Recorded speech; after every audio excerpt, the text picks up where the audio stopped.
installing it right now.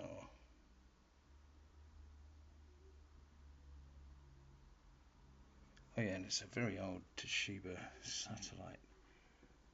Yeah, still branded Toshiba. This was given to me in 2017 as a cast-off after 4 or 5 years of use by Mr. Zebedee Boss.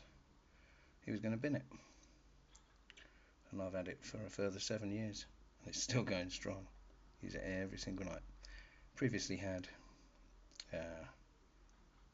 Linux Chimera, based on Dev1 Chimera, and it's now getting a revamped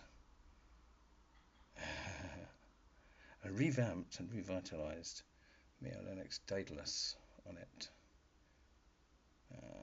because I was tipped off by the Mio man himself, my mate Dan. Yeah, so enough of this scrolling doodahs, and I'll see you when it's installed.